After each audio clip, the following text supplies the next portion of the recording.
registrar o boa tarde a todos nós, né, a todos vocês. Esse é o primeiro encontro do Mulheres no Brasil Republicano que nós teremos, começamos a gravar e será disponibilizado no site do Brasil Republicano, no site não, melhor dizendo, no canal do YouTube. Nós temos um site também, o Brasil Republicano é um laboratório de pesquisa ligado ao Departamento de História da UF, então também convido a vocês a entrarem no site e depois no nosso canal no YouTube, sendo que essa apresentação com a pesquisadora e professora Iraceli sobre mulheres comunistas, a experiência, né, de mulheres comunistas na década de 50, está sendo a nossa primeira atividade que está sendo gravada e será disponibilizada para um público maior no nosso canal no YouTube. Iraceli, agradeço já de primeira mão a sua disponibilidade, a sua atenção conosco, o seu cuidado em nos mandar, né, um material tão rico e tão farto para a sua apresentação, que tenho certeza que será de grande importância para nós, novamente registrando por um debate saudável, um debate plural sobre a experiência das mulheres no Brasil republicano, experiências essas diversas, experiências de mulheres de diferentes grupos sociais, categorias sociais, orientações políticas, pertencimento a grupos étnicos e raciais diferentes, distintos, tá? Então, a ideia aqui é realmente criar um debate saudável e de trocas importantes no meio acadêmico e para um público em geral, tá? Boa tarde, Iraceli, então eu passo para você a palavra, fica à vontade, tá? Esse agora o momento é seu, e não tem problema se o tempo estourar, não precisa correr, nós estamos aqui para lhe ouvir, tá bom? Obrigada. Obrigada, eu que agradeço. Primeiro, boa tarde a todo mundo que está acompanhando. Eu não consigo ver vocês, mas eu sei que está todo mundo aí. Obrigada. Nós estamos aqui, te ouvindo.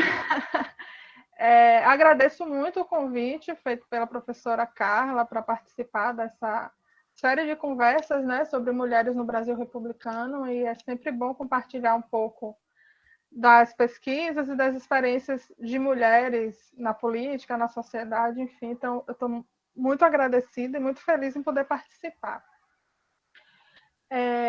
Na conversa de hoje eu vou tratar um pouco das minhas pesquisas, principalmente da pesquisa que eu desenvolvi recentemente aí na UF, no doutorado, que eu defendi em julho. Então, eu sou recém-doutora pela UF, sou doutora em História, mestra em História pela UFES, pela Universidade Estadual de Feira de Santana, e graduada em História pela UNEB, a Universidade do Estado da Bahia. Então, eu sou baiana, natural de Alagoinhas, sou do interior, e atualmente moro em Salvador, mas, enfim, tenho uma conexão ainda muito forte com minha cidade. Então, retomando, hoje eu intitulei a conversa de hoje Feminismo para Além das Ondas, Mulheres Comunistas e Política no Brasil, entre 1945 e 1957, que é justamente um recorte do debate que eu faço na tese. Mas antes de falar da pesquisa em si, eu acho importante compartilhar um pouco da minha trajetória de pesquisa.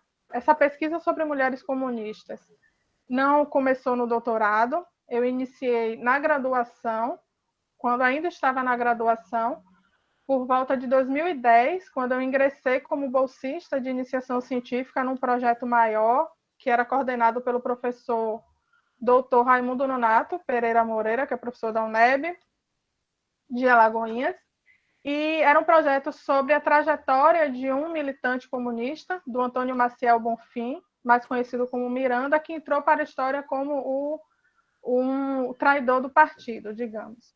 E aí, no decorrer do processo, nós construímos juntos um subprojeto que era sobre mulheres comunistas na Bahia. E aí, esse projeto foi premiado numa jornada de iniciação científica da UNEB, e acabou que eu mergulhei na pesquisa, fiquei cada vez mais interessada e mais curiosa, e é interessante que inicialmente eu queria estudar prostitutas, queria estudar prostituição, eu pensava isso desde o terceiro semestre, mais ou menos, Mas a vida acadêmica tem uma dinâmica e aí surgiu a oportunidade de me inscrever nesse projeto do professor Raimundo Nonato. Eu trabalhava na época, então trabalhava e estudava, então queria me dedicar mais. Então a bolsa de pesquisa era vital para mim. Então é importante falar isso, porque nesse momento de tantos ataques à educação e à pesquisa, essas bolsas são vitais para a permanência de muitos jovens na universidade. Esse foi o meu caso lá em 2010. Enfim, aí eu entrei no projeto do professor Nonato e acabei recortando outra temática, mas consegui manter o estudo sobre mulheres, mas não mais sobre prostituta, e sim sobre mulheres comunistas que não deixavam de ser mulheres que desafiavam as normas de feminilidade recorrentes, né, no contexto, pensando aí meados do século XX. Então, a pesquisa de iniciação científica rendeu um trabalho de conclusão de curso, que foi intitulado Bravas Companheiras, Representações do Feminino em um Momento. O Momento era um jornal comunista da Bahia. Aí eu pesquisei esse jornal entre 45 e 47, embora esse jornal tenha existido até 1956, e analisei, como o título indica, representações do feminino, como os comunistas estavam pensando o feminino naquele contexto. Em linhas gerais, foi isso. E aí, claro, as questões não se esgotaram no TCC, e eu continuei cada vez mais seduzida pela temática e cada vez mais interessada. E eu concluí a graduação em 2012 e no ano seguinte eu comecei o mestrado na Universidade Estadual de Feira de Santana, na UFS. Ampliei as questões e fui investigar de forma mais ampla a participação de mulheres no PCB, mais especificamente no PCB da Bahia, ou especialmente, porque na verdade eu faço um diálogo mais amplo, mas assim me concentrei na dissertação, na análise sobre a atuação de mulheres na Bahia, de mulheres comunistas, entre 1942 e 1949. E só no doutorado é que eu pude investigar mais profundamente a atuação feminista de mulheres do PCB. E aí eu fiz um recorte mais nacional, né, pensando o Brasil e tentando mapear efetivamente a participação das mulheres em vários estados do país. E é interessante que essa questão do feminismo ela aparece desde o iniciozinho da pesquisa, mas na graduação e no mestrado eu não tinha leitura suficiente, não tinha maturidade, não tinha fontes suficientes para entender essa atuação feminista de mulheres comunistas. Então, o problema surge já no início da pesquisa, e eu vou aqui apresentar para vocês a fonte que eu chamo o documento número 0, a fonte número 0, que me despertou para essa questão, para essa relação tensa entre o feminismo e o Partido Comunista do Brasil na época, como se chamava o Partido Comunista Brasileiro. E essa é a fonte número 0. É uma matéria que foi publicada no jornal O Momento, que eu já falei, que era um jornal do PCB na Bahia. E o título da matéria As mulheres devem organizar-se para saírem da escravidão. A matéria trata de uma palestra que o então deputado comunista Carlos Marighella deu na Bahia, uma palestra para mulheres, e nessa palestra Marighella estimulava que as mulheres se organizassem para a luta pela emancipação e libertação, pensando aí a questão, como se dizia na época, a questão da mulher. Então, pensando aí questões relacionadas ao gênero, à cultura de subjugação do feminino e tal. Só que aí, no meio dessa matéria, Marighella fez uma ressalva sobre o movimento feminista, né? Então, ele dizia que era importante que as mulheres se organizassem na luta pela emancipação do gênero feminino, mas essas mulheres não podiam se envolver com o feminismo. E aí tem um trecho que eu não sei se dá para ler aí na versão reduzida, mas eu vou ler para vocês. Então, no meio da matéria, aparece.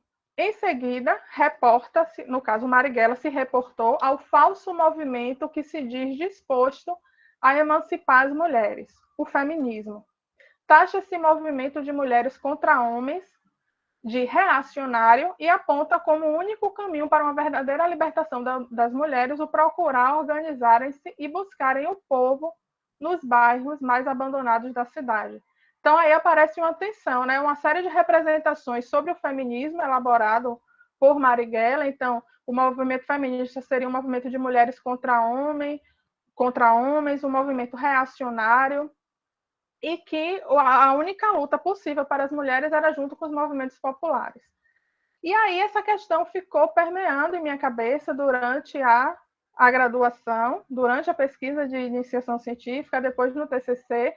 E eu lembro que uma das professoras que estava na banca de TCC, que foi a professora Elisângela Ferreira, me disse: essa aqui é uma grande questão de pesquisa, nessa tensão entre comunistas e feministas, e esse debate sobre como era possível defender a emancipação das mulheres e se dizer contrário ao feminismo, enfim. Mas, como eu disse, eu não tinha leitura nem maturidade suficiente e não tinha também, na época, uma bibliografia que me permitisse enxergar essas polêmicas, porque havia, como eu vou falar, toda uma narrativa sobre o movimento feminista que me dizia que, né, na década de 40 não existia feminismo no Brasil, ou pelo menos em meados da década de 40, o feminismo no Brasil estava muito enfraquecido e não se podia falar em um movimento feminista mais coletivo nesse contexto. Então, essa questão ficou aí me instigando e eu fui para o mestrado ainda com ela e também não resolvi na dissertação, embora na dissertação ela apareça de forma mais... algumas peças do quebra-cabeça, digamos, foi se montando na dissertação, que eu defendi na UFES em 2015. E aí, chegando aqui no doutorado, né, que eu, como eu falei, só no doutorado que a questão do feminismo se tornou a questão principal da pesquisa, é que eu fui desenhando algumas coisas e já adianto que apareceram outros problemas que eu não consegui resolver, porque essa é a dinâmica da pesquisa, né? A gente vai descobrindo coisas e vão aparecendo outros problemas, e é uma coisa que a gente precisa de muito tempo para dar respostas às nossas perguntas, ou tanto as velhas perguntas quanto as perguntas que vão se desenhando no processo de pesquisa. E por que eu chamo esse feminismo de feminismo entre ondas? Eu acho que o recorte temporal, eu já falei, né? Que eu estou pesquisando aí um movimento que se desenvolveu entre as clássicas primeira e segunda onda feministas. E foi um movimento, e aí eu vou pensar que nesse período, ou seja, entre a década de 1940 e 1970, houve um processo significativo de construção do feminismo no Brasil, e para pensar esse processo eu vou analisar as experiências de mulheres ligadas ao PCB, e eu chamei esse movimento de movimento feminista de orientação comunista. Por quê? Foi um movimento que tinha como pano de fundo ideológico o comunismo, mas integrou, mas agregou outras mulheres que não eram necessariamente ligadas ao PCB. Eu encontrei, por exemplo, mulheres da UDN, que era um partido liberal na época. Mulheres que tinham feito parte da Federação Brasileira pelo Progresso Feminino, que é uma organização feminista liberal, que foi dirigida a maior parte do tempo por Berta Lutz, que é um dos nomes mais conhecidos, né, quando a gente fala de feminismo de primeira onda. E foi uma organização fundada em 1922, então havia trânsitos, né? Mulheres que ingressaram nesse movimento de orientação comunista já tinham uma trajetória no feminismo no Brasil e algumas delas já tinham feito parte da Federação de Berta Lutz. Outra questão é muitas das novidades comumente apontadas como próprias da segunda onda feminista, que teria começado na década de 70, então essa é a narrativa hegemônica, mas muitas das questões que são atribuídas como uma novidade da chamada segunda onda já vinham sendo construídas. Então, eu localizei, por exemplo, um debate sobre a liberdade sexual das mulheres, reflexões sobre as diferenças entre as mulheres, nessas diferenças, sobretudo de classe e raça. Então, havia uma pluralidade de mulheres. Então, tudo isso já vinha sendo debatido antes da década de 70 e dentro da diversidade de grupos feministas que já existia na chamada primeira onda, né? E, enfim, e agora eu analisei, como eu falei, especialmente feminismo de orientação comunista, protagonizado por mulheres cisgênero, é importante que se diga, e desenvolvido entre 1946 e 57, em sintonia com o PCB. Eu acabei me repetindo aqui, porque eu antecipei essa questão. Então, antes de entrar nas questões da pesquisa, eu vou falar bem rapidamente sobre a narrativa das ondas no Brasil, que é a narrativa clássica, quando a gente pensa a história dos feminismos no Brasil. E na tese, em alguma medida, eu me contraponho a essa narrativa, ou seja, uma narrativa que pensa a história dos feminismos, muito dividida em etapas, E muitas vezes, com muita frequência, as histórias dessas fases são contadas como se elas nada ou pouco dialogassem.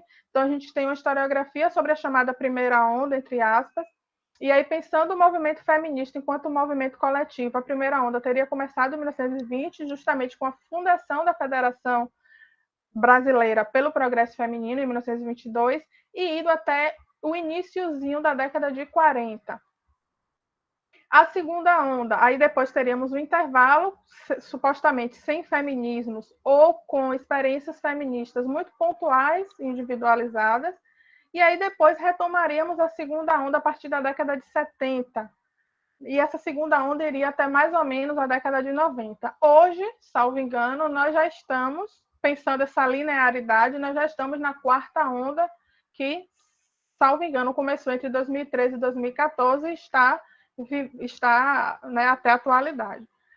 Mas aqui eu vou me concentrar na primeira e na segunda, que foram as temporalidades que eu dialoguei em função do recorte temporal que eu fiz. Então, pensando na primeira onda, em linhas muito gerais, as narrativas falam desse movimento feminista como um movimento sufragista, seria um feminismo bem comportado, que se concentrou basicamente nas lutas pelos direitos civis e políticos, né? Principalmente os direitos políticos, que seriam os direitos de votarem, das mulheres votarem, serem votadas. Enfim, esse seria o chamado são as características que aparecem com mais frequência sobre o chamado feminismo de primeira onda. Mas pensando essa temporalidade que marca a primeira onda, pesquisas recentes vêm demonstrando que havia uma pluralidade de feminismos já nessa primeira onda. A história dos feminismos que se desenvolveu nas primeiras décadas do século XX não podem ser contadas apenas pelas experiências da Federação de Bertolucci. Havia, por exemplo, o movimento de mulheres operárias, que foi estudada por Glaucia Francaro, que defendeu a tese em 2016, salvo engano, sobre o movimento de mulheres operárias em São Paulo. E ela vai dialogar sobre a característica feminista, sobre o caráter feminista desse movimento. Havia movimentos de empregadas domésticas, havia anarquistas também se organizando politicamente, e havia as próprias comunistas, que em 1935 chegaram a fundar uma organização que foi perseguida e fechada pelo Estado.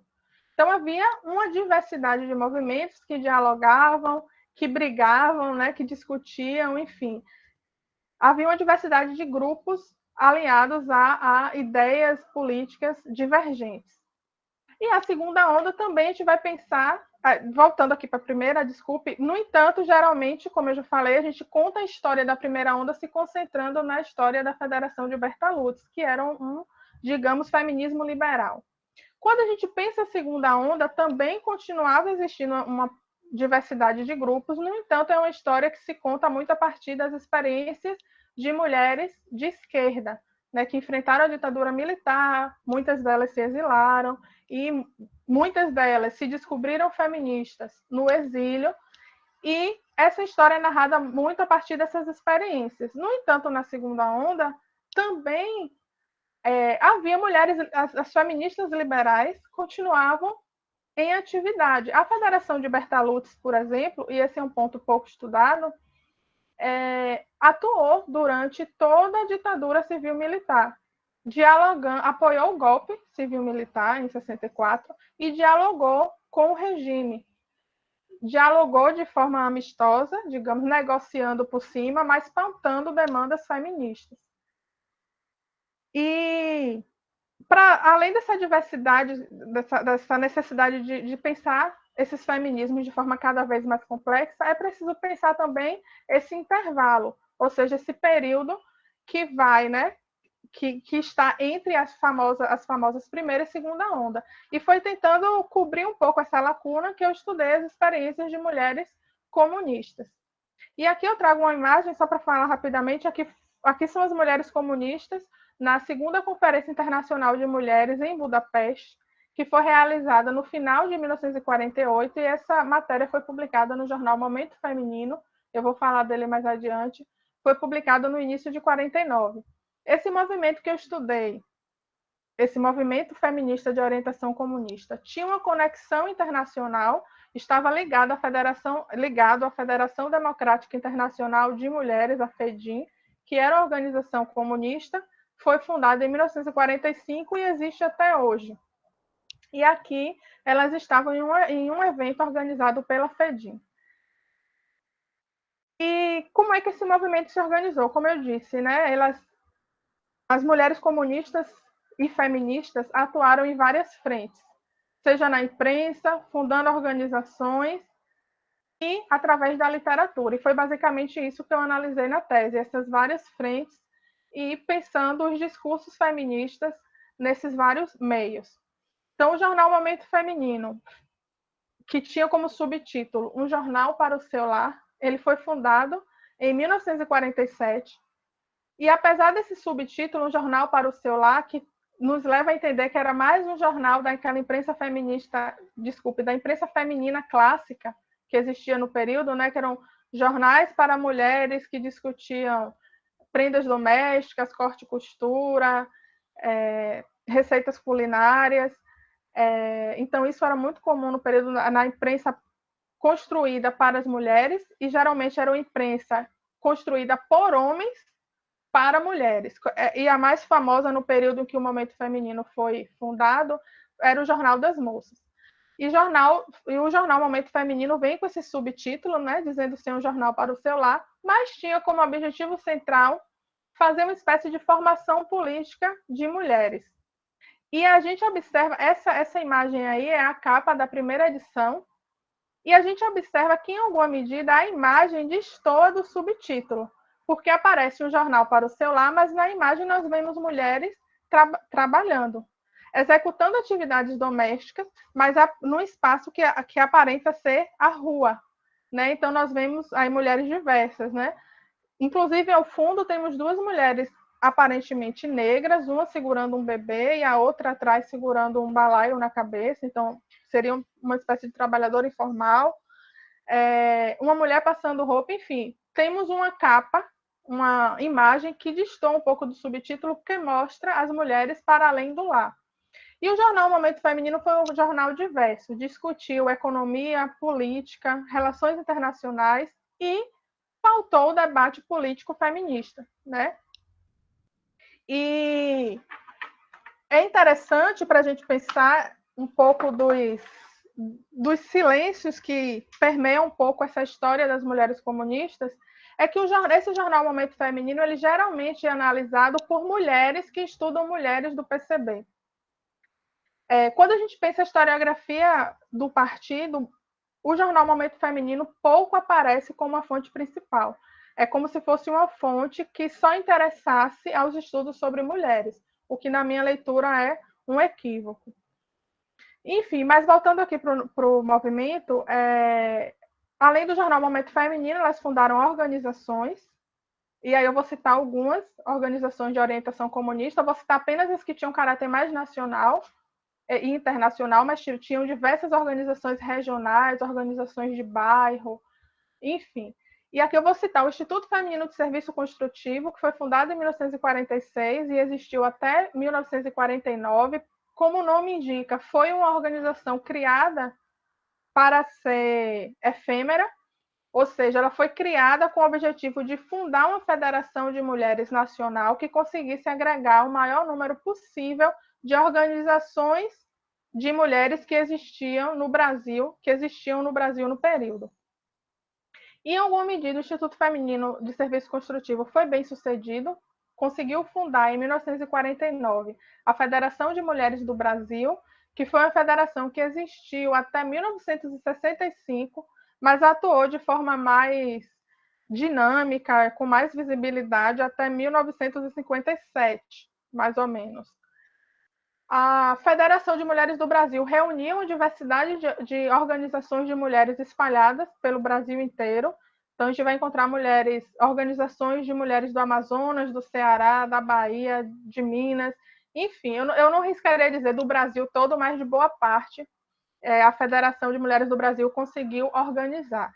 E fazia eventos nacionais, participava de eventos internacionais, E nos eventos nacionais, eu consegui mapear, né, a presença de mulheres de diversas partes do país, e pensando essa conexão internacional, como eu já falei, participava, esse movimento estava ligado à Federação Democrática Internacional de Mulheres, a FEDIM. E, além dessas organizações de orientação comunista, que eu lancei um olhar mais cuidadoso na minha análise, havia também a atividade da Federação Brasileira pelo Progresso Feminino, que, inclusive, as comunistas e as feministas da Federação de Bertolucci tentaram construir um movimento feminista nacional e unificado e suprapartidário. Isso entre 1946 e 1948. Elas estabeleceram um diálogo amistoso e tentaram construir um movimento suprapartidário que tivesse como prioridade a luta pela emancipação e libertação das mulheres. Só que esse diálogo e esse projeto foi frustrado em 1948, isso em função do acirramento da Guerra Fria, né? Então, daquela disputa entre Estados Unidos e União Soviética, que acabou impactando na dinâmica política do movimento feminista no Brasil naquele contexto. Então, a partir de 48, as comunistas e as feministas da Federação de Bertolucci romperam, e aí começaram os grupos a se atacarem, né? A Federação de Bertolucci assumiu um discurso anticomunista e tentou, inclusive, impedir a realização de alguns eventos da Federação de Mulheres do Brasil, e a Federação de Mulheres do Brasil, de orientação comunista, escreveu vários textos acusando a Federação de Bertolucci de ser traidora das mulheres trabalhadoras, de ser uma federação burguesa e que defendia apenas os interesses de classe das mulheres burguesas. Enfim, houve aí ataques mútuos. Isso aparece um pouco na minha tese, mas eu acho que caberia ainda uma investigação mais aprofundada sobre essas tensões entre grupos feministas no Brasil. Porque é isso, né? Política é um campo de tensão e de disputas. E essas tensões e disputas elas vão aparecer também no movimento feminista.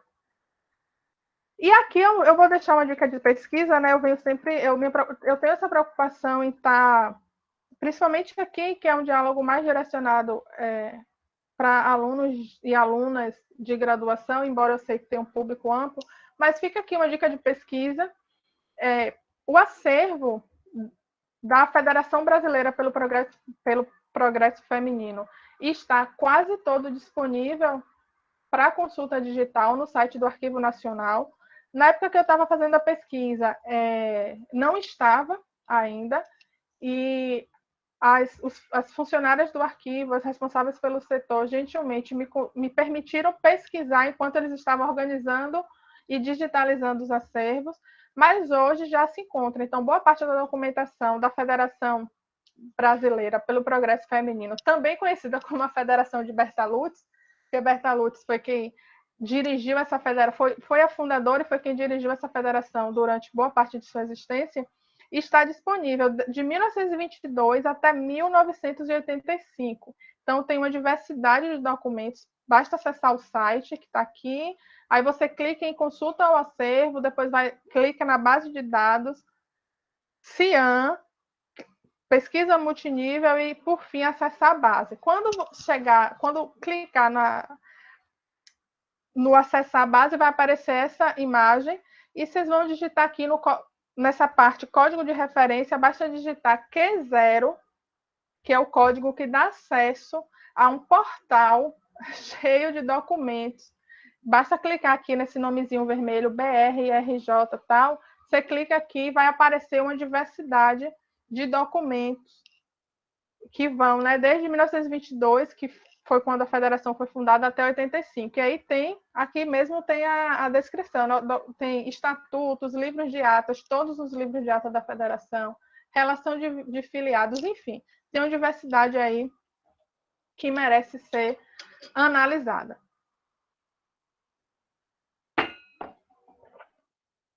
E aí, voltando para o movimento de orientação comunista, eu falei da imprensa, das organizações, agora eu vou falar da literatura, que foi outro campo de atuação político feminista das mulheres militantes, ou do movimento feminista de orientação comunista. Na tese, eu, em dois capítulos diferentes, um para Jacinta Passos e outro para Lina Paim, eu analisei um pouco fragmentos das trajetórias dessas duas mulheres que eu considero incríveis. Isso, ter uma admiração por essas militantes não significa que eu não tive um cuidado com a análise das fontes, mas foram duas mulheres incríveis que têm trajetórias significativas e foram mulheres que foram praticamente apagadas da memória e da história do PCB. Foram mulheres silenciadas, são mulheres, são nomes que não aparecem quando a gente faz um mapeamento historiográfico e de memória também dos ex-militantes do PCB. As duas são nordestinas, mas desenvolveram boa parte da sua militância no Rio de Janeiro. A Jacinta Passos, que nasceu em 1914 e faleceu em 1973, ela é natural de Cruz das Almas, que é uma cidade do interior da Bahia, fica localizada na região chamada de Recôncavo Baiano. E a Lina Paim é sergipana, do interior também, de Estância. E as duas tiveram algumas marcas, claro, são trajetórias diferentes, vidas diferentes, mas as duas foram filiadas ao PCB no mesmo contexto. As duas iniciaram sua militância na década de 40, se filiando ao partido em 45. As duas tinham um discurso feminista muito contundente e eu confesso que às vezes surpreendente para quem está acostumada com aquela narrativa da linearidade das ondas. Então, as duas levam esse debate feminista para o campo da ficção. A Jacinta Passos, através da poesia, principalmente, e a Lina Paim, através de romances. As duas publicaram muito, foram muito reconhecidas entre seus pares. Os críticos literários da época comentavam suas obras, seja falando mal ou falando bem, mas, enfim, eram figuras conhecidas e que depois foram esquecidas ou silenciadas, talvez. E as duas tiveram experiências em manicômios. A Lina Paim, de forma breve, e Jacinta, definitiva.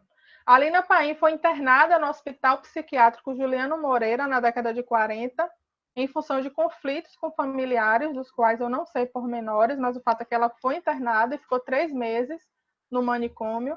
E lá ela conheceu o homem que se tornou seu marido, que é o psiquiatra Isaías Paim, que ajudava a cuidar dela, né, no hospital, no tratamento, e eles acabaram, enfim, se apaixonando e casaram. Já a Jacinta Passos teve uma experiência mais dramática nesse sentido, porque na década de 50 ela sofreu a primeira internação, isso em 1951. O ano de 1951 foi um ano difícil para a Jacinta, um ano bem turbulento, ela acabou tendo uma crise nervosa e teve a primeira experiência de internamento no sanatório no Rio de Janeiro, e a partir daí foram várias idas e vindas em diferentes manicômios de diferentes cidades. Então, ela esteve internada em São Paulo, no Rio, e o último foi em Aracaju. Ela foi internada em 1965,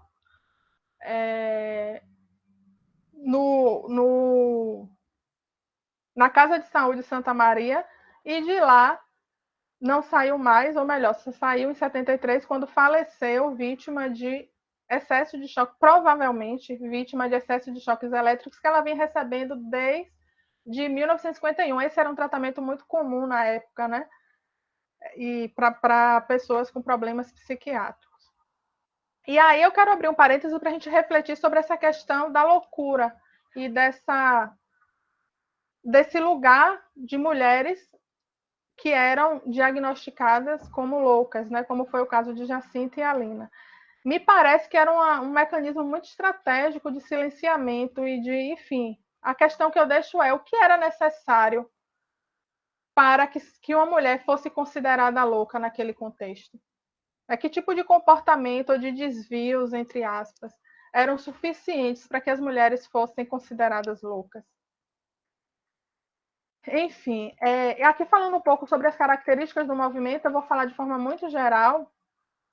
Foi um movimento que teve de lidar com a repressão anticomunista e antifeminista do Estado, que nesse caso deixava em suspenso o mito da fragilidade feminina e era tão violento quanto quando se dirigiam os movimentos políticos de homens. Então, nós tivemos, por exemplo, mulheres que foram assassinadas pelo Estado quando participavam de manifestação de rua. E eu vou citar 2 exemplos, que o Zélia Magalhães, que morreu no Rio de Janeiro, quando participava de um movimento de rua contra a carestia, ou seja, contra a alta de preços. Zélia estava grávida e estava na manifestação com o marido, e no momento da tensão, ela se colocou entre o policial e o marido, confiando que a barriga talvez sensibilizaria o policial, mas ela acabou sendo alvejada e morreu a caminho do hospital. E Angelina Gonçalves, que era uma mulher operária, e foi assassinada no Rio Grande do Sul quando participava de um ato político do primeiro, em comemoração, ou enfim, um ato político do 1º de maio, que é o Dia do Trabalhador, e a Angelina também foi alvejada e morreu. Além desses casos mais brutais de assassinato, nós tivemos inúmeras prisões arbitrárias, violências físicas, né, na prisão, enfim. E além de ter que lidar com essa repressão anticomunista e antifeminista do Estado, foi um movimento que teve que lidar com o machismo presente entre os militantes do PCB e certo antifeminismo que circulava dentro do partido, e teve de lidar também com o anticomunismo das feministas da Federação Brasileira pelo Progresso Feminino. Então, isso eu vou apresentar de forma mais detalhada na tese, esse difícil entre-lugar que o movimento de orientação comunista teve que ocupar. Agora, falando sobre o perfil das militantes em termos de raça e classe, foi um movimento dirigido por mulheres das camadas médias, letradas, brancas em sua maioria, ou pelo menos são elas que mais aparecem, que mais publicam, que mais escrevem textos, o que não significa dizer que não contou com a presença de mulheres negras e das camadas populares. Aqui eu vou citar apenas 2 exemplos, que eu acho que são emblemáticos, né, porque é um movimento político ainda pouco estudado quando a gente considera esse intervalo de tempo entre a década de 40 e a década de 70, né, que esse movimento político de empregadas domésticas no Brasil, que eu acho que é outra história que a gente precisa contar, né? E aí eu vou citar 2 exemplos, que é a da Maria Benedita Cruz, que era uma mulher negra, empregada doméstica, foi candidata a vereadora pelo PCB em Santos, em 1947. E pensando nessas empregadas domésticas, eu vou inverter um pouco aqui a ordem. Tem a Lourdes Benaim, que também foi empregada doméstica e integrou o Comitê Central do PCB em 1954. Isso é um dado significativo, porque o Comitê Central era um órgão máximo de direção do partido. E tivemos aqui na Bahia a Bernadette Ribeiro, que era uma operária da zona fumageira do Recôncavo Baiano, uma mulher negra também, e foi candidata a deputada estadual pelo PCB na Bahia em 1947. E aí, novamente falando de silêncios, se a historiografia do PCB produziu silêncios sobre as mulheres, quando a gente fala de mulheres negras, aí estamos falando da margem da margem. São mulheres que efetivamente sequer são citadas, né? Tanto entre os memorialistas como entre os historiadores do PCB. E aí nos remete àquela ideia de Álvaro Nascimento, né, que fala do paradigma da ausência. E esse paradigma da ausência está também presente quando a gente pensa a historiografia do PCB. E eu acho importante recontar, ou contar, ou tirar, ou quebrar o silêncio em relação às articulações políticas dessas mulheres que certamente contribuíram muito para a história política do Brasil, apesar dos silêncios. E aqui eu vou trazer uma imagem, porque eu acho que a imagem fica mais. Eu citei aqui alguns nomes, e aqui tem 2 mulheres, pelo menos segundo diz o jornal, que participaram da primeira Conferência Nacional da Federação de Mulheres do Brasil, que foi realizada em 1951. E aqui na legenda, eu não sei se vocês conseguem ler, mas aparece 2 delegadas dos morros do Distrito Federal. E aqui nós temos, né, dá para perceber na fotografia, apesar de ser em preto e branco, de ser um jornal de época, dá para perceber que são mulheres negras. Então, houve uma presença efetiva de mulheres negras nesse movimento feminista de orientação comunista. E esse movimento, pensando agora as demandas que essas mulheres, que essas feministas colocaram, enfim, pautou questões próprias ao mundo do trabalho. E eu acho que a presença dessas mulheres trabalhadoras foi fundamental para que essas questões se tornassem centrais nos documentos oficiais do movimento. Então, por exemplo, aparece a defesa da regulamentação do emprego doméstico, isso em 1949, no documento de fundação da Federação de Mulheres do Brasil. Então, a regulamentação do emprego doméstico aparece como pauta central, e isso certamente tem relação com a presença de empregadas domésticas no movimento. Houve a defesa de que as mulheres trabalhassem em condições dignas, que tivessem direito a creches próximas ao local de trabalho, lactários, escolas e condições de higiene e segurança no emprego. E é importante dizer que, quando elas pautaram todas essas demandas, elas não focaram apenas nas mulheres operárias. Pensaram também as trabalhadoras informais, reivindicaram o direito à creche para as empregadas domésticas, que elas precisavam, assim como qualquer trabalhadora, de um local seguro para deixar seus filhos e filhas, enfim. E a questão da segurança no emprego tem a ver com a prática que era muito comum na época de demitir as mulheres que engravidavam ou casavam. Então, era uma prática muito recorrente. Elas brigaram para que houvesse uma legislação que protegesse as mulheres que resolviam casar ou ter filhos, né? Porque nessa condição elas ficavam realmente em risco, né? Seus empregos ficavam em risco. Mas, além dessas questões ligadas ao mundo do trabalho, esse movimento reivindicou espaços no mundo da política pública, ciente de que não bastava a instituição legal do direito. Então, era necessário que a lei fosse colocada em prática. E elas estavam o tempo todo dialogando com isso, né? Então, citavam várias leis que existiam, várias leis de proteção às mulheres, e às mulheres trabalhadoras mais especificamente, mas eram leis que não eram cumpridas pelos empregadores, enfim. E foi um movimento que defendeu a modificação do Código Civil de 1916, que, em linhas muito gerais, era extremamente restritivo para muitas mulheres, sobretudo para as mulheres casadas.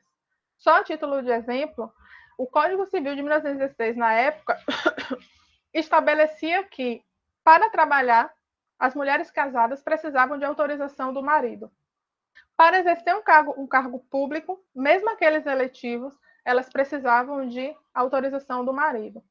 E, mais grave, olhando com os olhos de hoje, e que é do passado também, porque essas mulheres se colocaram contra o código, estabelecia que, se o marido descobrisse que a mulher não casou virgem, ele tinha direito de pedir anulação do casamento.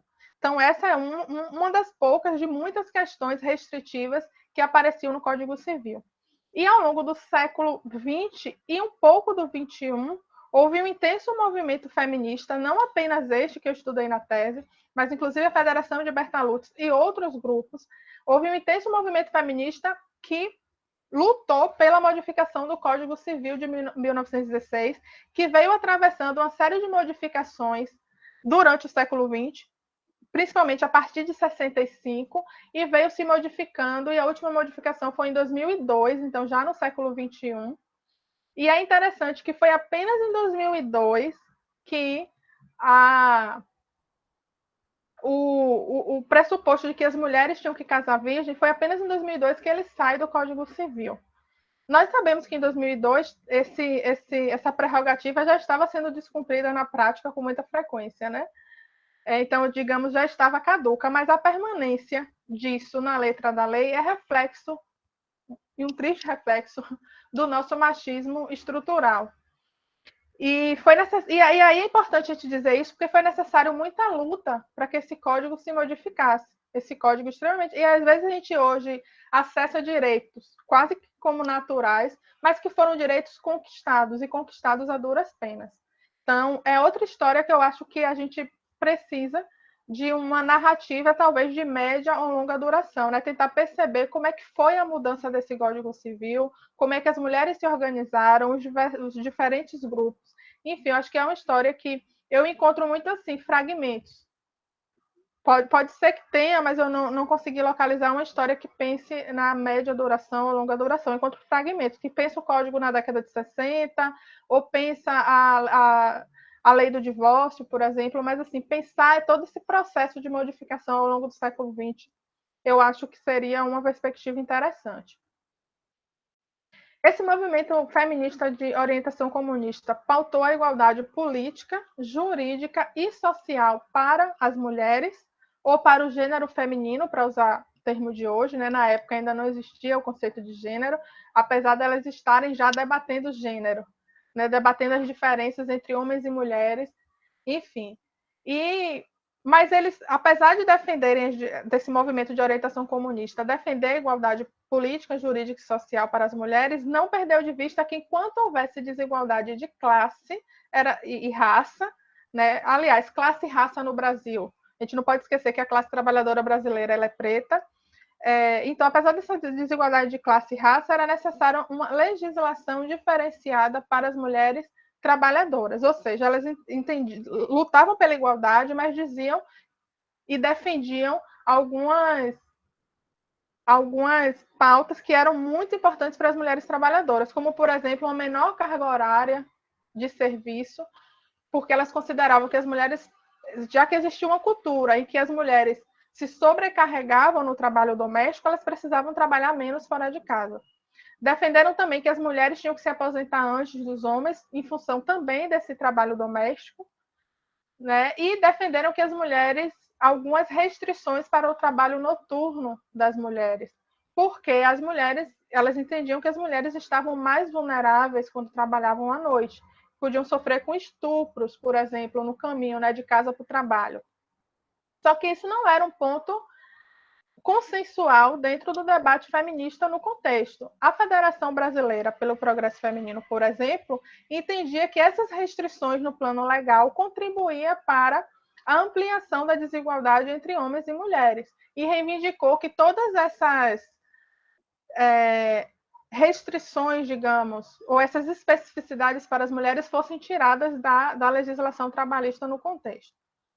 E voltando, só mais uma questão que eu vou colocar sobre as demandas desse movimento feminista de orientação comunista, foi um movimento que desnaturalizou os gêneros, como eu falei.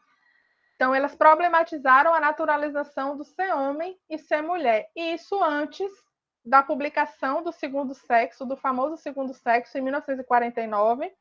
E a gente tem toda uma narrativa que diz que as mulheres, as feministas brasileiras, só teriam voltado sua atenção para a questão da desnaturalização dos gêneros a partir da década de 70, quando começaram a ler Simone de Beauvoir. Mas antes mesmo da publicação do Segundo Sexo, eu encontrei artigos publicados no Momento Feminino, e encontrei também debate na literatura que vai de mulheres, então vai ter um debate que vai desnaturalizar o ser homem e o ser mulher, e vai destacar que ser homem e ser mulher não são meros dados biológicos. Então, vai ter todo um debate sobre a construção social, histórica e cultural, a construção dos gêneros, embora o conceito de gênero não tivesse sido mobilizado ainda. E aí eu trabalho com isso também na tese, eu vou fazer essa discussão e trazer nos documentos.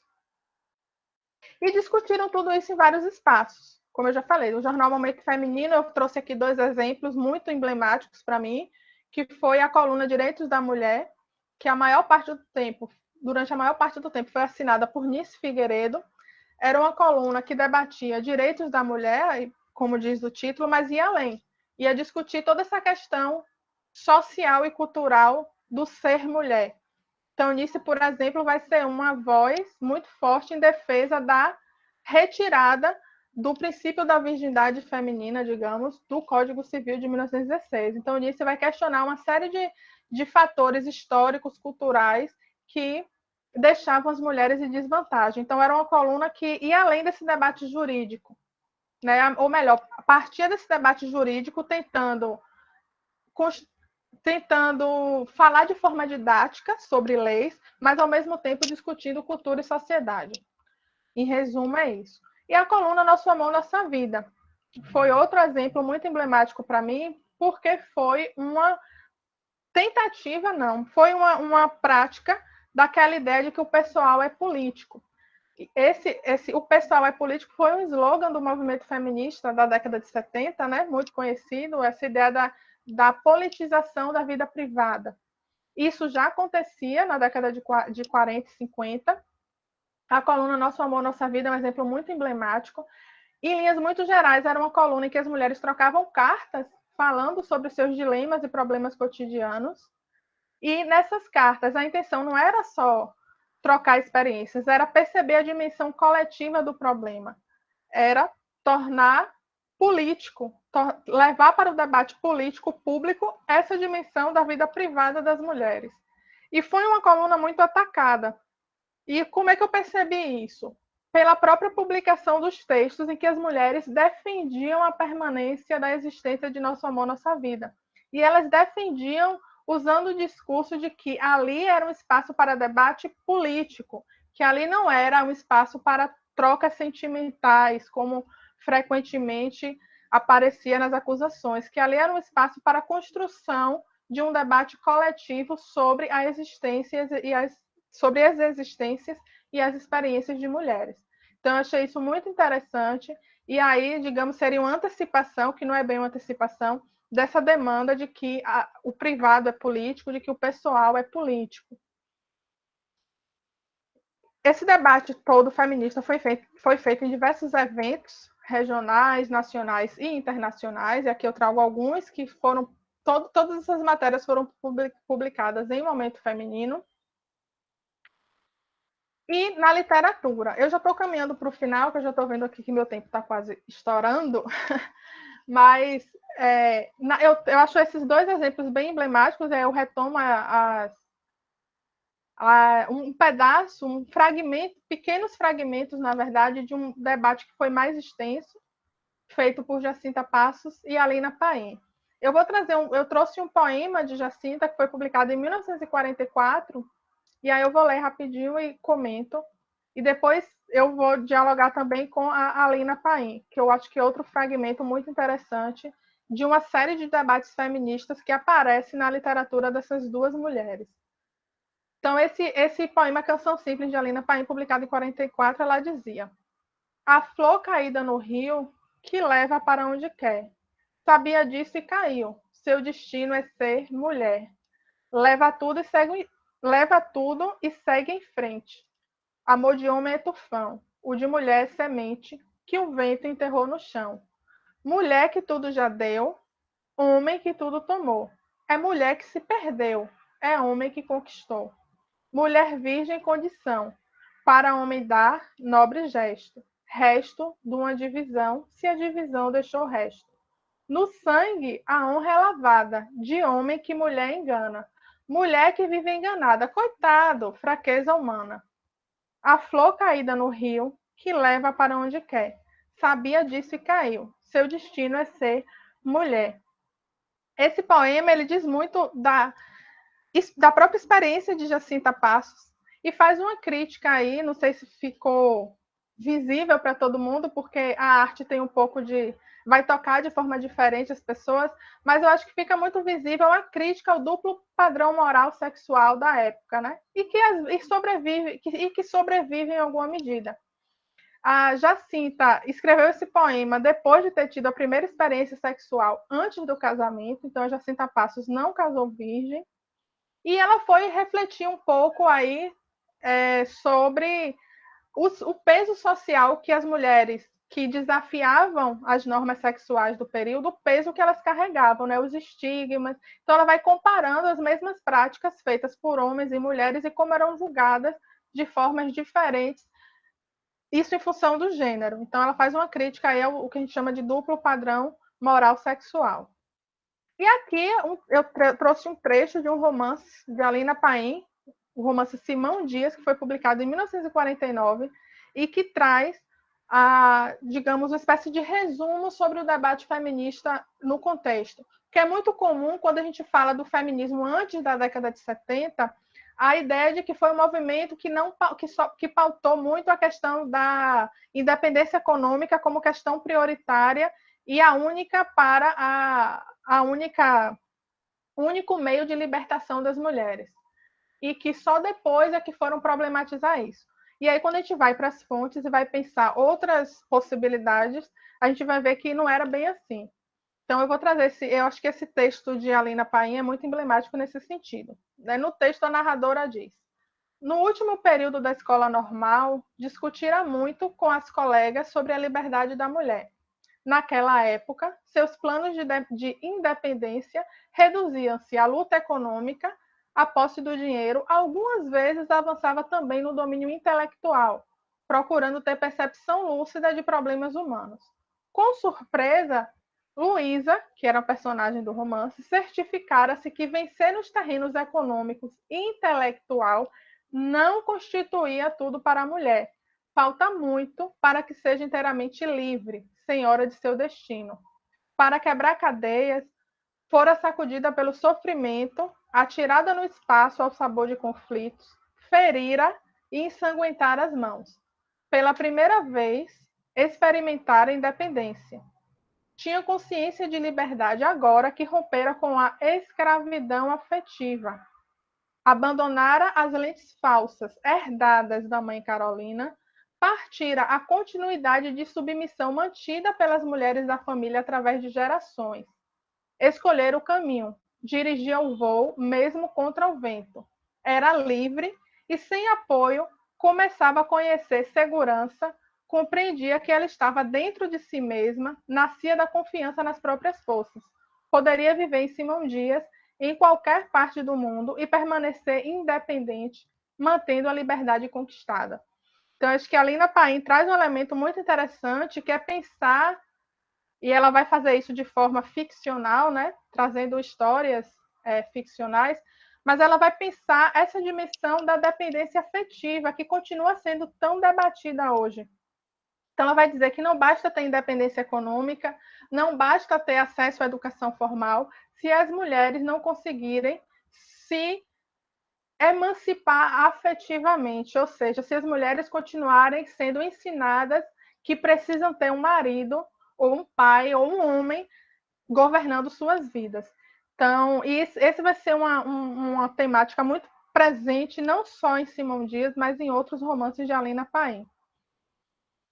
E aqui, já partindo para as considerações finais, essa pesquisa toda que é analisar, claro, tem uma análise mais densa na tese, então, durante essa pesquisa, eu consegui enxergar, eu defendo que é possível enxergar outros movimentos para além das ondas. E aqui eu estou falando apenas desse período entre a clássica primeira e segunda onda, mas a gente pode pensar as outras ondas. Eu acho que é importante a gente pensar esse movimento enquanto movimento, efetivamente. E aí, usando o mar como metáfora, seria melhor nós pensarmos em uma maré feminista, né? E não necessariamente em ondas que vêm e passam e que pouco ou nada dialogam. Eu acredito que a perspectiva das fases não dá conta de explicar todo esse fenômeno, né? É preciso problematizar a ideia de que existe uma linha evolucionista em que o feminismo do norte global serve de métrica para avaliar o desenvolvimento dos feminismos no chamado sul global, geralmente vistos como evoluindo de acordo com as ondas estrangeiras. Né? Porque se a gente pega as narrativas sobre o feminismo no Brasil, tem muito isso, né? A partir das experiências com mulheres francesas ou com mulheres dos Estados Unidos, as mulheres descobriram a questão do gênero. Né? A partir do desenvolvimento do conceito de gênero é que o movimento feminista conseguiu, enfim. Então, tem todo um debate em relação a isso, que não sou eu que inauguro, claro. Então, tem outras historiadoras, outras pesquisadoras, né, que eu dialogo, que eu leio, que estão também problematizando essa metáfora das ondas, que estão problematizando essa história contada em fases. Na tese, eu percebi que na disputa de narrativas produzidas no pós-1970, as vozes das mulheres que se engajaram na luta contra a ordem de gênero antes da famosa década do feminismo foram silenciadas. Então, acho que essas mulheres do PCB que eu trago na tese são algumas das vozes silenciadas de outras tantas que precisam ser pesquisadas, e outros tantos grupos e movimentos que ainda precisam ser investigados. Então, eu acho que a história do feminismo no Brasil, apesar de ter uma quantidade significativa de trabalhos, ainda tem muito, acho que precisamos construir muita coisa. E eu acho que a narrativa que não pensa a dimensão histórica do processo, ou seja, que não pensa o movimento enquanto movimento, acaba encobrindo a complexidade de um movimento que, ao longo da República, se desenvolveu alinhado a diferentes partidos, de direita, de centro, de esquerda, e outros movimentos que não necessariamente tinham vínculos partidários. Um movimento marcado por trânsitos, como eu falei, né? Mulheres da Federação de Bertalucci transitavam e rompiam e se ligavam ao movimento comunista, e o inverso também acontecia. Um movimento marcado por alianças e tentativas de alianças e rupturas entre grupos politicamente divergentes, enfim, um movimento complexo, que é marcado por uma complexidade impossível de ser explicada quando pensada em fases que pouco ou nada dialogam. E aí, para finalizar mesmo, eu trago aqui algumas dicas de leituras, assim, de tantas que me inspiram. Eu acho que algumas foram... Enfim, eu quero compartilhar aqui com vocês. Eu acho que o texto Nossos Feminismos Revisitados, de Luísa Barros, que é um texto pouco citado nos trabalhos, em boa parte dos trabalhos que estudam o movimento feminista do Brasil, os feminismos no Brasil. Luísa Barros é uma mulher negra, uma teórica feminista. Esse texto está publicado na revista Estudos Feministas. Está disponível aí, fácil, basta colocar no Google que tem acesso. Então, acho que cabe uma leitura, né, retomar Luísa Barros. Tem um artigo muito que me impactou muito, que o título é Decolonialidade e Interseccionalidade Emancipadora, a Organização Política das Trabalhadoras Domésticas no Brasil, que é de Joás Bernardino Costa, foi publicado na revista Sociedade e Estado, e é um artigo muito legal, que ele vai analisar a construção do movimento político das empregadas domésticas na década de 1930 no Brasil. Outro texto que muito importante é o texto Identidade Feminina, de Sueli Carneiro, foi publicada no livro Mulher Brasileira é Assim, que foi organizado por Eliette Safiotti e Mônica Vargas Munhoz. E aí Sueli Carneiro vai pensar um pouco essa construção de uma suposta identidade feminina e, ao mesmo tempo, pensar o que é ser mulher negra, o que seria essa identidade feminina para mulheres negras. O livro de Glaucia Fraccaro, eu acho que eu cheguei a citar, mas o título é Os Direitos das Mulheres, Feminismo e Trabalho no Brasil, de 1917 a 1937, em que a historiadora vai pensar a construção do movimento de mulheres operárias em São Paulo, nesse intervalo, né, de 1917 a 1937. E aí vai reaparecer o debate com a Federação de Bertalucci. A Glaucia também vai problematizar essa ideia de um feminismo de chamado feminismo de primeira onda, contado principalmente a partir das experiências da Federação, e aí Glaucia vai problematizar um pouco isso. Um texto que foi fundamental para mim foi o Contando Histórias Feministas, de Claire Hames, que é muito legal. Ela vai pensar um pouco o contexto norte-americano, mas ela também vai fazer um debate e problematizar essa narrativa das ondas e essa narrativa das fases. Eu acho que é um texto bem bacana, que foi publicado em 2006. E outro texto que vai problematizar essas ondas é o texto Narrativas Fundadoras do Feminismo, Poderes e Conflitos, e aí pensando o contexto local, né, pensando o contexto nacional, Brasil, que é o texto da professora Joana Maria Pedro, que esteve na minha banca de doutorado e é alguém que eu dialogo muito, né, que eu leio muito e que me inspira. E, por fim, mas não menos importante, eu cito o livro Feminismos e Antifeminismo, Mulheres e Suas Lutas pela Conquista da Cidadania Plena, que é um livro de Raquel Soyet, que foi minha orientadora. Eu tive o prazer de ter sido, e a honra de ter sido orientada por Raquel no doutorado. E Raquel, eu acho que dispensa apresentações, mas não é nada de... Sempre é bom lembrar, né? A Raquel é uma das principais referências dos estudos feministas e sobre a história das mulheres no Brasil. Foi uma das pioneiras, a primeira a investigar a história da Federação de Bertalucci, numa época que não se estudava a história das mulheres. Então, Raquel abriu muitas portas e janelas e teve uma luta e uma presença fundamental na academia, importante para que hoje nós possamos estar aqui falando, dialogando sobre mulheres republicanas.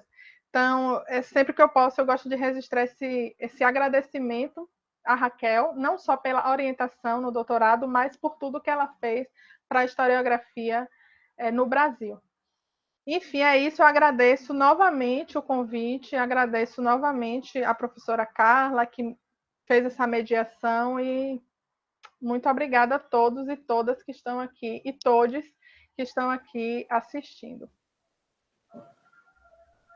Oi, Iraceli, foi ótimo. Muito obrigada. Foi uma apresentação, assim, muito didática e que nos trouxe muitas questões importantes ainda não pensadas. Eu sempre falo para os meus alunos que um bom trabalho é aquele trabalho que suscita questões para além dele, né? O seu trabalho faz isso, ele traz o tema, né, dessa atuação das mulheres comunistas nesse período que seria, né, marcado supostamente, né, por uma ausência de movimento feminista, e você demonstra claramente que não, e não só nas esquerdas, mas também nas direitas, visto os diálogos que você nos apresenta, e a importância do jornal que você trabalha. E isso, um bom trabalho, né, que é instigante, nos traz exatamente isso, como você mesma colocou, questões que ainda merecem ser investigadas, né, são trabalhos instigantes, que não se encerram em si. Então, eu te dou parabéns, assim, pela brilhante tese de doutorado, e fazer só algumas considerações que até inicialmente eu não fiz. Para quem chegou depois do início da fala da Iraceli, só registrar que nós estamos gravando esse nosso encontro, né, da nossa atividade do Laboratório Brasil Republicano, da Universidade Federal Fluminense. É um ciclo de palestras que começou em junho. Nós estamos no 12º encontro com a Iraceli, desse né, movimento, dessa atividade pensada por mim e pela professora Lívia Magalhães. Eu sou a Carla Carlone, alguns não devem me conhecer, sobretudo, obviamente, as pessoas de fora. Os alunos da UF, né, já estão aqui acompanhando conosco já tem um tempo. Nós começamos em junho nossa atividade, todas as segundas. Segunda que vem nós teremos outra atividade. E eu gostaria de fazer alguns comentários. Novamente, né, como eu falei, um trabalho de excelente qualidade, do Feminismos para Além das Ondas, Mulheres Comunistas e Política de 1945 a 1957, é o trabalho da Iraceli da Cruz Alves, orientada pela Raquel Soyer, querida professora Raquel Soyer, pioneira nos estudos sobre feminismo, não só na UF, mas no Brasil, importante contribuição que ela dá deu e vem dando ao campo de pesquisa sobre o estudo da história das mulheres e das relações de gênero. Só reforçando a formação da Iraceli, né? Ela é doutora pela Federal Fluminense, com período sanduíche na Universidade do Porto, é mestra em História pela Universidade Estadual de Feira de Santana e graduada em licenciatura plena em História pela Universidade do Estado da Bahia. Então, é muito interessante esse diálogo, né, com a Iraceli, que ultrapassa as fronteiras da Universidade Fluminense, embora ela tenha feito doutorado conosco, mas traz aí uma trajetória que ultrapassa as fronteiras não só da Universidade Federal Fluminense, mas do eixo Sudeste. E isso é tão importante nesse momento, e é uma qualidade da atividade remota, porque, como nós podemos perceber, nós podemos dialogar aqui com pessoas para além, né, da nossa universidade e de outras regiões, de forma muito mais ampla e fácil. Temos um público diversificado, de diferentes universidades, de diferentes regiões do país, e a presença de pesquisadores e pesquisadoras também, né, de diferentes regiões do país, e universidades, instituições. Essa é uma qualidade positiva da atividade remota, ou seja, do uso do recurso das atividades online, embora, né, estejamos ainda começando a engatinhar e a nos acostumar como professores e alunos e colegas, né, docentes e discentes, com esse tipo de recurso, né? É tudo muito novo para nós, mas de primeira eu já falo que é uma qualidade grande, que eu pretendo que continuemos, né, a fazer esse tipo de atividade para além, né, do fim, né, da infeliz pandemia que nós vivemos. A Iraceli, eu vou jogar algumas questões, não necessariamente são perguntas, mas comentar a sua fala, extremamente instigante. A primeira é que a sua tese de doutorado, perguntar se sua tese de doutorado já está disponibilizada, porque nós tivemos perguntas nesse sentido ontem, quando eu recebi as inscrições, e surgiram amplamente, certamente isso foi sugerido na sua banca de doutorado, a publicação. É um trabalho inovador, é um trabalho de qualidade, com fontes extremamente ricas e que traz reflexões importantíssimas para a complexificação do estudo do feminismo e da história das mulheres ao longo da República, né, da história republicana brasileira. O jornal Movimento Feminino traz aí para a gente, né, uma série de questões importantíssimas que faz aquilo que você propôs, né, no início da sua fala, né, relativizar e até mesmo desconstruir essa ideia de ondas, como se nós tivéssemos grandes ondas e entre essas ondas um vazio, né, de experiência e de politização, de feminismos, tanto na experiência do terreno político, estrito senso, quanto na experiência de feminismos informais, né? Então, isso é extremamente interessante, né? E reforça essa proposta de relativização, ou melhor, de questionamento da ideia de ondas feministas. A professora Sueli Costa, da UF, né? Ela reforça essa ideia através dos seus textos. Você chega a citar a Sueli. Você traz uma série de questões importantíssimas, né? Como a ideia da loucura, né? Da histeria, que vem desde o XIX, junto com a psicanálise, né? Como um mecanismo, ferramenta de silenciamento de mulheres ao longo da história do século XX e XXI também, e do XIX, do final do XIX, né?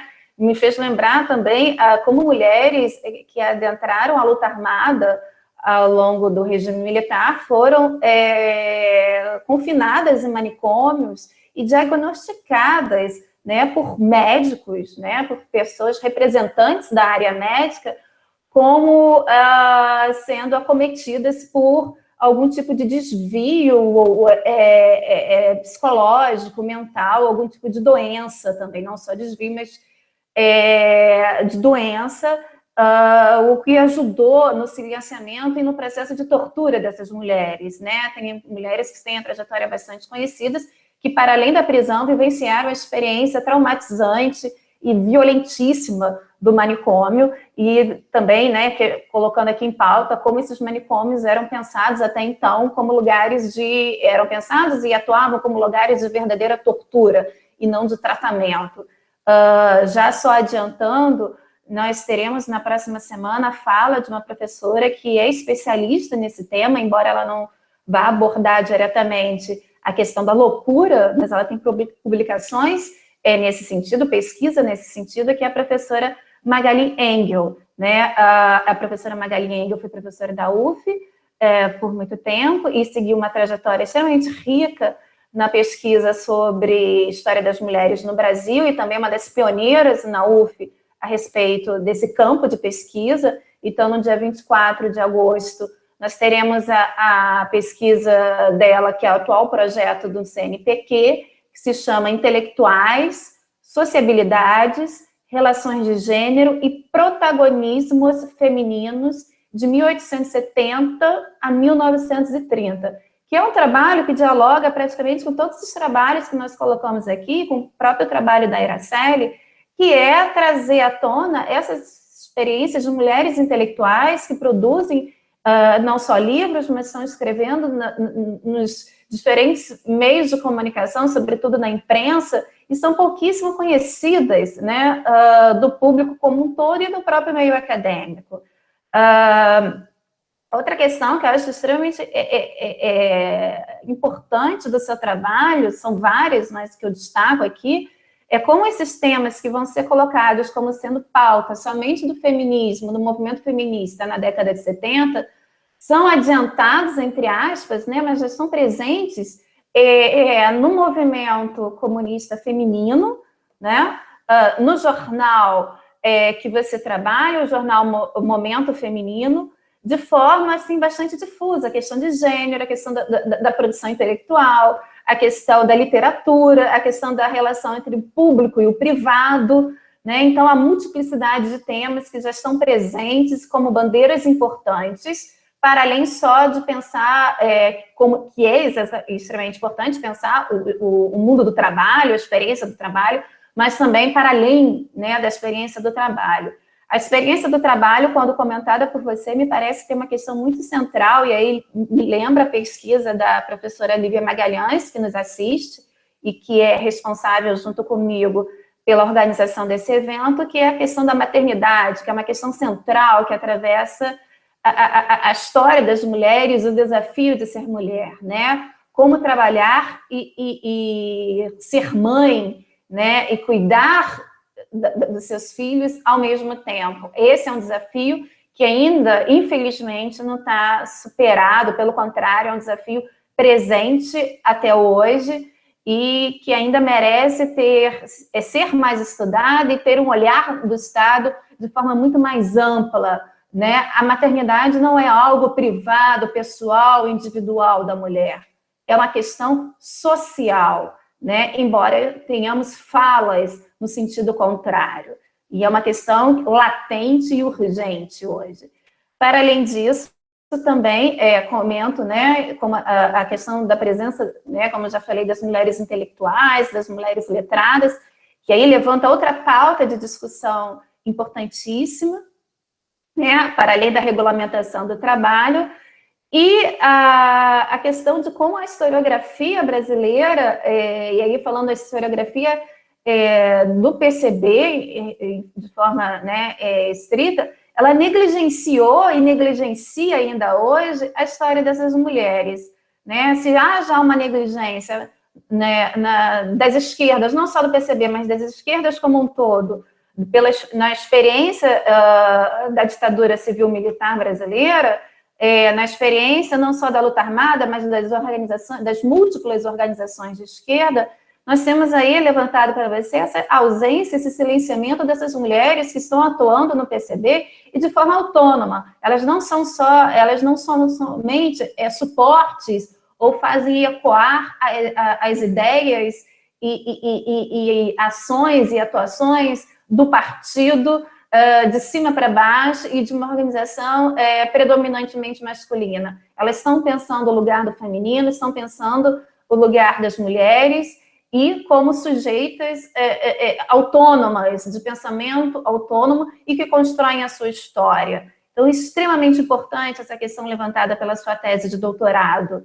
E aí, novamente, eu dou parabéns a você pela belíssima tese, pelas questões extremamente pertinentes que você nos apresenta aqui, que não iremos conseguir encerrá-las todas nesse momento. Convido a todos a lerem a sua tese, e aí a pergunta que eu estou colocando, né, uma questão, se sua tese já está disponível online no site do PPGH, do Programa de Pós-Graduação em História da Universidade Federal Fluminense, e se você tem a intenção, e espero que sim, de publicá-la. E eu sugiro hoje em dia, é uma sugestão individual minha, que as publicações sejam hoje feitas de forma em e-book online, para facilitar a divulgação e a circulação dessas obras e o acesso a elas, né? Embora todos nós, né, tenhamos o apego ao papel, ao livro, né, no papel, em formato de papel, impresso, que é uma maravilha, com certeza, mas hoje eu defendo que publiquemos cada vez mais em e-books ou e-books abertos, para termos, né, todos nós acesso e circular não só nacionalmente, mas internacionalmente, as nossas obras e facilitar, então, a divulgação das ideias e o debate. Iraceli, eu vou passar a palavra para você. Já convido a todos que estão nos ouvindo a fazerem suas perguntas no chat, que a Iraceli irá acompanhar. E, novamente, Iraceli, muito obrigada e parabéns pela sua belíssima apresentação e extremamente didática. Desde já, nós estamos recomendando a nossos palestrantes que, ao final, indiquem uma bibliografia que pode ser aproveitada, sobretudo para os nossos alunos de graduação e pós-graduação, para que possam aí ampliar seus horizontes de reflexão. Novamente, obrigada, Iraceli, e passo a palavra para você novamente. Eu que agradeço, obrigada, muito obrigada pelos comentários. E aí eu fui pegando dicas também, enfim, é sempre bom, né, conversar, porque a gente é um espaço de troca e eu fico muito agradecida de novo e reforço o agradecimento pelo convite e pela oportunidade, né, de estar apresentando aqui um pouco da pesquisa.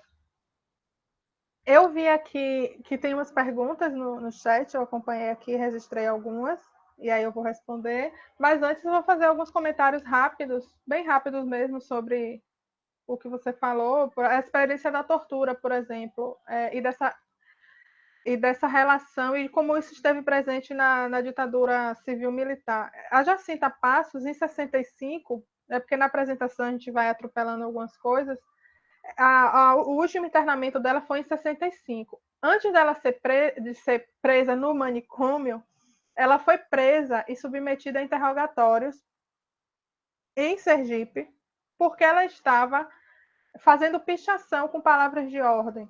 E aí nós já estávamos na ditadura e a Jacinta foi presa, submetida a alguns interrogatórios, muito provavelmente violentos, naquele contexto em que a violência de Estado era regra, aliás, continua sendo, né, para alguns grupos, se a gente pensar aí a juventude negra, e é um público que continua sofrendo com essa violência de Estado, mas enfim, a Jacinta foi presa, submetida a interrogatórios e aí durante os interrogatórios foi diagnosticada por um médico ligado lá à repressão no estado de Sergipe, foi direcionada da prisão oficial para o sanatório. Então, aí é mais uma experiência para a gente pensar esse conjunto de prisões e manicômios durante a ditadura civil-militar. Esse debate sobre a maternidade também esteve presente no discurso, esteve presente de forma muito forte no discurso dessas comunistas, inclusive chegaram a discutir o aborto, questões ligadas ao aborto. Não chegaram a defender a regulamentação do aborto, mas problematizavam sobre quais eram as mulheres vítimas, quais eram as mulheres que morriam em função de abortos.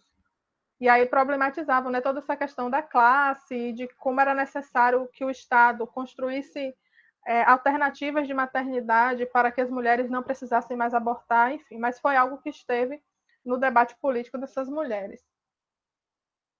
E aí eu vi uma pergunta aqui sobre onde encontrar as edições do Momento Feminino, de Maria Luísa. As edições estão todas disponíveis no site da Biblioteca Nacional, na hemeroteca digital da Biblioteca Nacional. Todas as edições estão disponíveis, de muito fácil acesso, e você pode fazer a pesquisa de casa, né? Então, isso me ajudou muito, né? Estando aqui na boa parte do doutorado. Eu escrevi a tese aqui na Bahia, e uma parte dela em Porto, quando eu estava fazendo o doutorado sanduíche. Então, esse acesso da hemeroteca foi... Aliás, né, os vários jornais que tem na hemeroteca nos ajudam muito. Tem uma pergunta também aqui de Maurício Brito, que parabeniza as organizadoras. Eu também quero reforçar, né, os parabéns por esse projeto aí, belíssimo. E ele pergunta, se possível, eu gostaria que você explorasse um pouco a tensão entre o PCB, criticar o feminismo e a existência de fato de um movimento comum feminista. Ah, tá. Então, um pouco sobre essa questão do antifeminismo presente no PCB, que é uma questão que gera polêmica, geralmente, quando eu trato disso, porque geralmente vem a pergunta, como é que o partido era anticomunista, se havia um investimento no movimento de mulheres, havia o jornal Momento Feminino, que tinha uma conexão com o PCB, o jornal era impresso numa tipografia do PCB, havia a publicação dessas mulheres, que Jacinta Passos e Alina Paim, por exemplo, publicaram muito nas editoras do partido, havia eventos do partido direcionado para as mulheres. Então, como é que esse partido é antifeminista? Então, realmente é uma questão. Mas, assim, as ideias antifeministas circulavam no PCB na medida em que havia um movimento de tentar limitar as pautas. Então, por exemplo, uma pauta que foi muito tensa nesse debate foi as pautas envolvendo a liberdade sexual das mulheres. Então, havia aquele debate. Primeiro, a gente tem que enfrentar a luta de classes e resolver o problema das mulheres trabalhadoras, que eram mais urgentes, e depois o partido abriria espaço para o debate sobre essa, digamos, a questão sexual, como se dizia muito na época. Então, esse foi um ponto muito polêmico. Tanto que esse foi um ponto, talvez, um dos pontos mais significativos para a gente entender a saída de Nice Figueiredo do jornal Momento Feminino, porque Nice pautou esse debate e enfrentava. Muitas vezes a gente vê dentro do próprio jornal ela dizendo a gente precisa discutir, além dos problemas das mulheres trabalhadoras, que são urgentes, são importantes, mas precisamos discutir também os outros problemas. Né? Precisamos discutir os problemas que atingem talvez mais diretamente, mas não só, mas atinge mais diretamente as mulheres das camadas médias. Então, essa questão do emprego, por exemplo, das mulheres precisarem de autorização do marido para trabalhar. Porque se de um lado tinham as mulheres que trabalhavam por necessidade, que não tinham nem esse direito de escolha de se queriam ou não trabalhar, enfim, tinham que trabalhar para sobreviver, tinham as mulheres que tinham desejo de trabalhar, estudar, e os maridos simplesmente não deixavam e tinham, inclusive, um amparo legal para isso.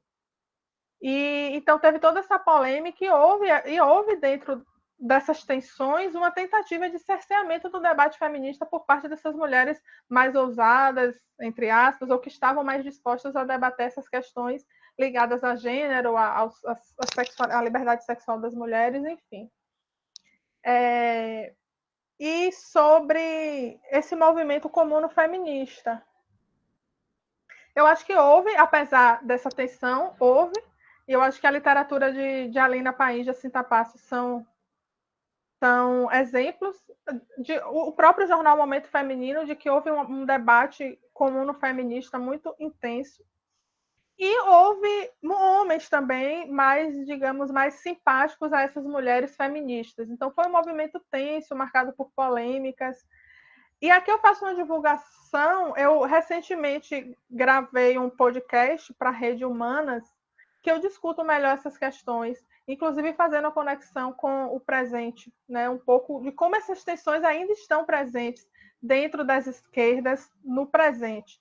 E aí, considerando que hoje a esquerda é plural, né? Na época que eu estudei, o PCB era a hegemonia da esquerda no Brasil, era o partido mais, enfim, que tinha maior número de militantes e que tinha uma voz mais forte, né, no espaço público. Hoje a gente tem uma pluralidade, uma diversidade maior, mas essas questões continuam atravessando, né? E uma questão para a gente pensar isso, talvez, hoje, é o debate sobre o que chamam de grupos identitários. Então, essas polêmicas estão atravessando esses debates ainda hoje.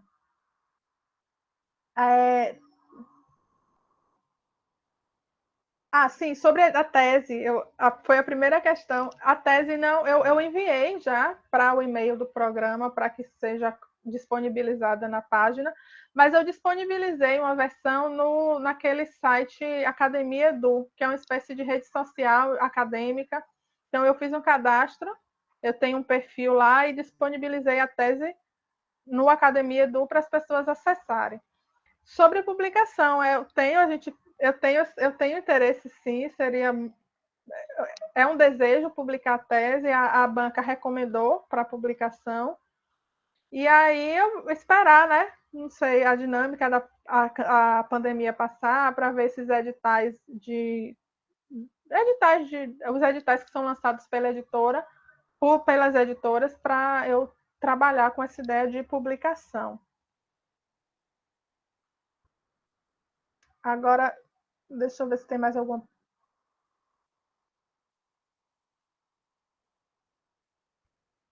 Aqui uma pergunta de Sandra. Obrigada, ela diz na excelente apresentação, o tema é maravilhoso, obrigada. Você citou o uso da literatura como uma das formas de expressão do movimento feminista, trazendo inclusive um lindo poema.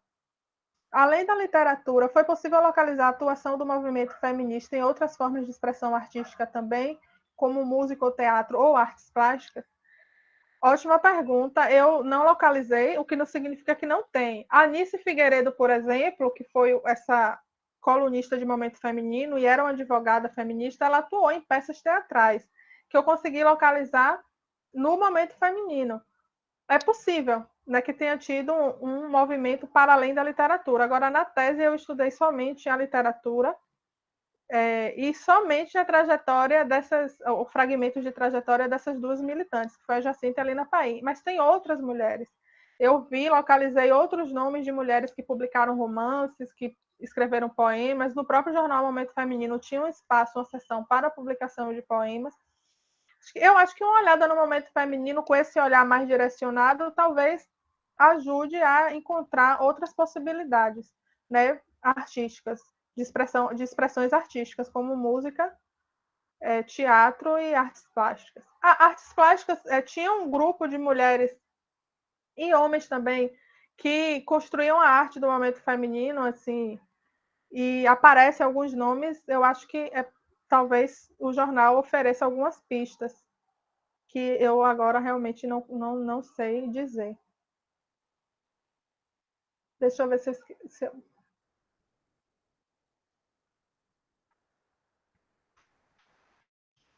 Eu acho que eu não esqueci, não deixei passar nenhuma questão. Se eu deixei, por favor, vocês sinalizem. Muito obrigada pelas questões, pelos elogios.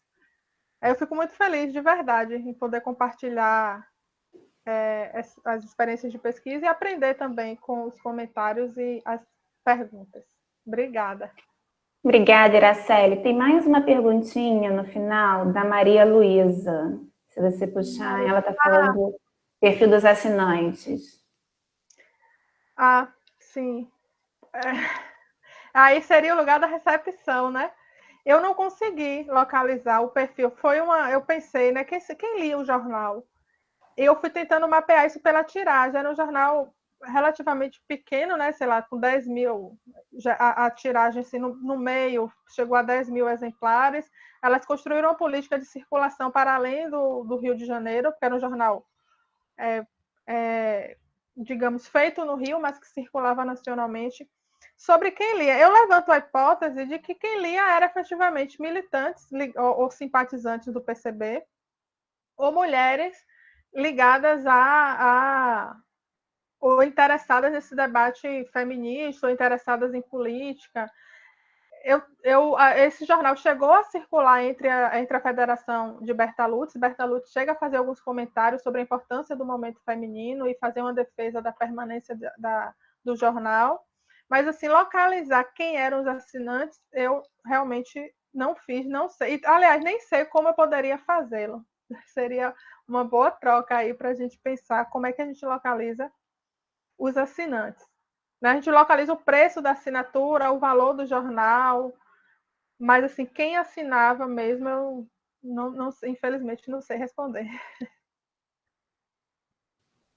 Iraceli, eu vou encerrar agradecendo novamente a você a sua disponibilidade e parabenizando a riqueza do seu trabalho, a qualidade da sua tese, o rigor acadêmico e também a inovação que ele representa no campo dos estudos sobre a história das mulheres, né, no Brasil República. Eu vou passar a palavra novamente para você, somente para você encerrar com as suas considerações, e aí eu finalizo a gravação. E depois a gente pode, se quiser, ficar um pouquinho aqui mais conversando, mas, enfim, isso é para encerrar nossa gravação, para eu poder inserir, né, como eu expliquei inicialmente, no nosso canal no YouTube do Laboratório Brasil Republicano. Então, daqui a pouco, a sua palestra, sua belíssima palestra e muito instigante, ficará disponível online para todos poderem assistir, consultar. E a Iraceli também vocês podem entrar em contato com ela por e-mail. Eu sugiro, Iraceli, por favor, você colocar no chat o seu e-mail para que né, os ouvintes que queiram, né, entrar em contato, conversar com você mais diretamente, possam se comunicar. E no chat eu também coloquei o nosso endereço no YouTube e o endereço do nosso laboratório Brasil Republicano do nosso site, tá? Aqui ela está disponibilizando o e-mail dela, ótimo, que bom. Iraceli, então eu passo a palavra para você, novamente, já te agradecendo muitíssimo e agradecendo a Raquel Soyer pela belíssima orientação, para você fazer suas considerações finais, enfim, encerrar nosso encontro aqui hoje. Obrigada, Iraceli. Nossa, eu que agradeço, assim, para mim é uma satisfação estar retribuindo nessa pesquisa que teve financiamento público em algum momento, né, da Bolsa de Pesquisa, e eu tenho tido esse investimento é super importante, né, eu acho que se eu cheguei até aqui, cheguei até o doutorado, acho que foi muito por isso, né, eu comecei já na iniciação científica, tendo acesso à bolsa, então eu reforço a importância das bolsas de pesquisa para jovens que estão na graduação. Isso é muito estimulante e importante politicamente, e nesse período é importante a gente reforçar isso. No mestrado também fui bolsista e agora no doutorado novamente. Então, esse financiamento foi fundamental para o desenvolvimento da pesquisa. Eu acho importante a gente continuar defendendo a escola e a educação, a universidade pública gratuita, laica e de qualidade.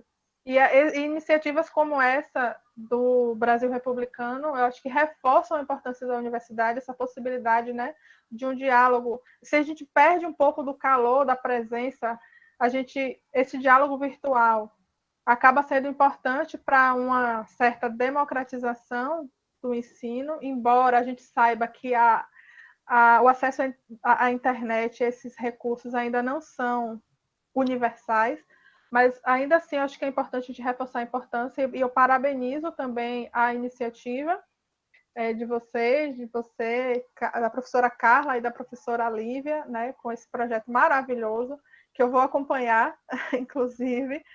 E, então, muito obrigada por essa oportunidade e, enfim, vida longa à universidade pública, gratuita e de qualidade, que ela possa ser um espaço cada vez mais acessível para uma parcela cada vez mais ampla da sociedade. É isso, gente. Obrigada mesmo, de coração.